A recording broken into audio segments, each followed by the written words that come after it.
Hello, BookTube. We're continuing now that the week has started with our read-along of God is Not Great by Christopher Hitchens.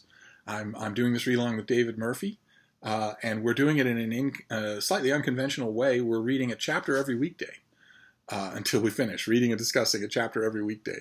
And we are up to, this Monday, this week we'll see out the book. We're up to chapter 16, which is titled, Is Religion Child Abuse? And there's a good, interesting question at the heart of this book, at the heart of this chapter, that is partially discussed, and then Hitchens somewhat disturbingly moves on straight from the subject of children to the subject of masturbation, and then to the subject of sex just in general. I'm not 100% sure what to do with those transitions, any more than I'm sure what to do with the that weird digression in the last chapter where Hitchens notices that the human hand at rest comes down right at the erogenous zone, and that is surely a suggestion to self-pleasure, and why would a god create things that way? And masturbation comes up again in this chapter in the context of children and child abuse. It's just, if we ignore the slipping around and just concentrate on the central question of the chapter, is religion child abuse? Of course, Hitchens talks about the centuries in which children were inculcated with a fear of hell and a fear of sin and a fear of the devil. And he asked the question, how can we ever calculate the amount of damage that did to those people? And once again, as in earlier chapters, he just wholesale ignores any good result of early childhood indoctrination into religion. He wholesale ignores, he concentrates on children being told about hell and how when you're in hell, your skin grows extra fast so that it can burn off again the next day, that sort of thing. He talks about those kinds of stories, but he doesn't talk at all about children being raised from the cradle to believe that there's someone outside of their parents who loves them unconditionally. And he doesn't spend any thought at all on the good effect that would have on a child who perhaps early on in their life realizes that their parents don't love them unconditionally, or that one parent of the two is particularly brutal. The idea that you have a third parent, that you have someone else out there that you can talk to in your head and that you can rely on. Gotta ignore it. We're going to continue with the chapter. That idea may have been the result. It may have resulted in a lot of positive stuff as well. Hitchens doesn't concentrate on that at all, but in the course of discussing whether or not religion is child abuse, he hits on a point that I think is absolutely unassailable. I don't think there's any way to argue it. Certainly, I can attest that it is true. And I want to read you that part here, because he's talking about childhood indoctrination into religion. And he says, what else, if religious instruction were not allowed until the child had attained the age of reason, we would be living in a quite different world. Faithful parents are divided over this, since they naturally hope to share the wonders and delights of Christmas and other fiestas with their offspring. But mark what happens if the child should stray into another faith, let alone another cult, even early in adolescence. The parents will tend to proclaim that this is taking advantage of the innocent. All monotheisms have, or used to have, a very strong prohibition against apostasy for just this reason. And it's a typically Hitchens-esque wordy way to put things, but the point there, I don't think can be argued with. If you don't teach young children anything about religion, yours or anybody else's, if you don't teach them anything about it at all, if you raise them in all the other sciences, so you teach them anthropology, you teach them math, you teach them art and literary theory and reading books and the history of the world and all that sort of stuff, you teach them all of that, and then at age 13 or 14 or 15 or whatever Hitchens considers the age of reason. I myself think it's around there. It's around 14 or 15, a little earlier for girls. If at that point you take that child who has only been instructed in a normal secular curriculum, and that's all, not just in school, but has also never been exposed to it, you put them in a completely non-observant secular family, so that is their upbringing until they're age 14 or 15, and then you present them with a variety of the world's organized religions and say, okay, now it's time to choose where you want to worship. How do you want to abase yourself? How do you want to kneel? Where do you want to pray?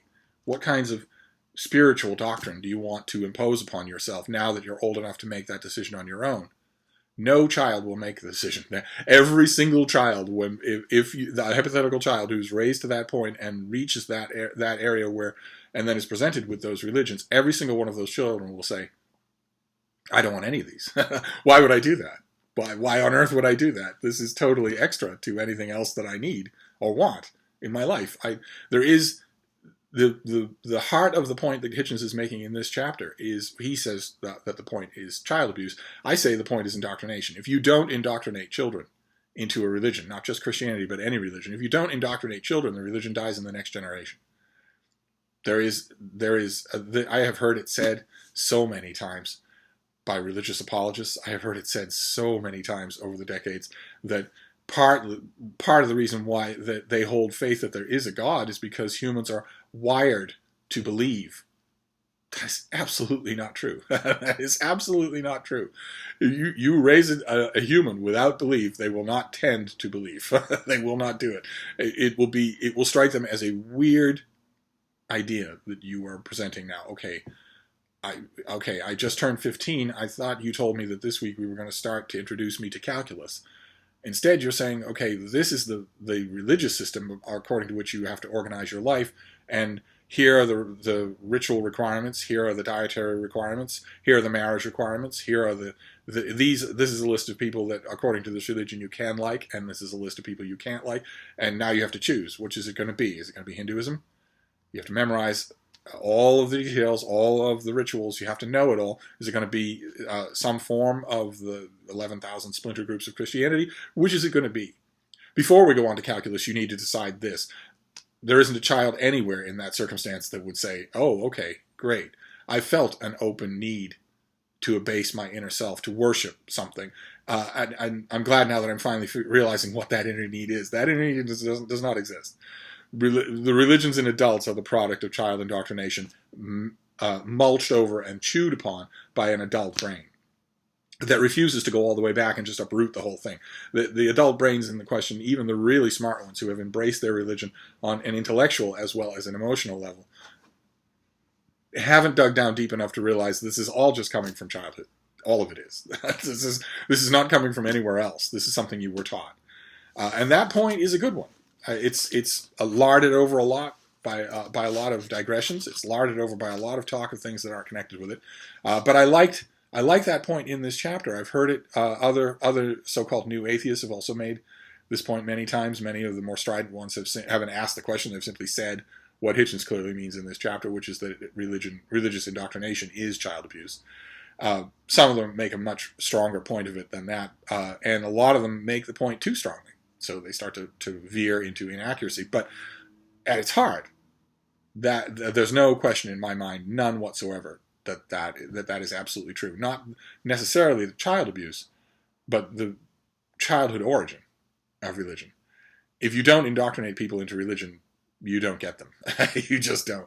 Maybe one or two isolated examples of someone who reaches adulthood and decides to, for instance, change their religion and embrace it wholeheartedly. I about 5 years ago, I saw that a lot with American women and Islam, shaving their eyebrows, taking veils, wearing, doing all that sort of stuff. But in almost all of those cases, even that kind of midlife or early life conversion will still be happening on a seedbed of religion. You will still have been indoctrinated into some form of organized religion.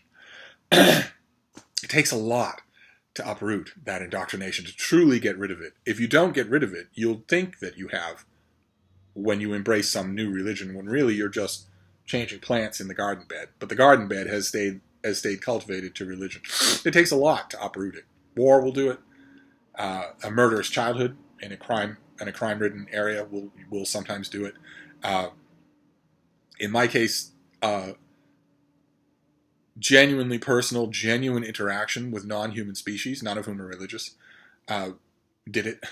but a lot of times that conversion experience where someone says, well, look, I used to know someone who had that exact conversion experience from Islam to Christianity.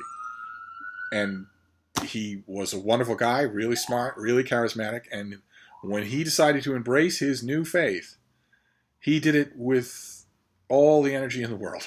He did it with all the energy in the world. He amassed documents and secondary texts to prove to himself and then eventually to others that this was a better religion to believe in. But he never really dug up the childhood garden. And so that's the only observation I wanted to make about this chapter. It wanders. It's better written than most of the other chapters. It's much meatier. This is very much the Hitchens who should have written this whole book, instead of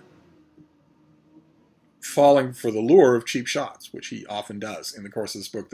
It's very meaty. It's very sustained. It's very eloquent in an elephantine kind of way. It wanders off its subject, but it's almost impossible to expect at this point. We're almost done with the book, where it's almost impossible to expect that it's not going to do that. But the main point that it makes, not so much about child abuse, but about child indoctrination, is entirely true. That is entirely true. So in my experience, anyway. So that wraps up this chapter for today. And tomorrow we will move on to chapter 17, which is an objection anticipated, the last-ditch case against secularism. And we'll do that tomorrow. I don't know if David Murphy is feeling up to making videos on Hitchens. I'm not sure.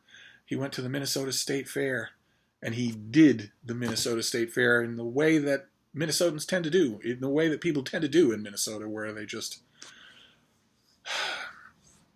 There's lots of beer, and lots of fried food, and lots of walking around in the sun. And it tends to claim people. But I'm hoping that maybe he needs the whole day to recover. So I'm hoping he's back in the saddle sometime today. And we'll move on to the next chapter tomorrow. It's a good one. We've got a lot to talk about. So I will wrap this up for now, but I will see you then. Now I have to attend to the mail. It's become kind of a weird ritual on this channel in a way that I'll be making a video and the doorbell will ring with mail. It happens all the time now. And it's a little bit awkward because, well, I guess it shouldn't be that awkward. It makes me feel a little self-conscious that I get so many books in the mail that I can't even make a 20-minute video without. But I guess you all know that, right? You all know that I get a lot of books in the mail, so I guess I don't have to feel self-conscious. So I'm going to go and check the mail now, but I'll be back. Thank you, BookTube.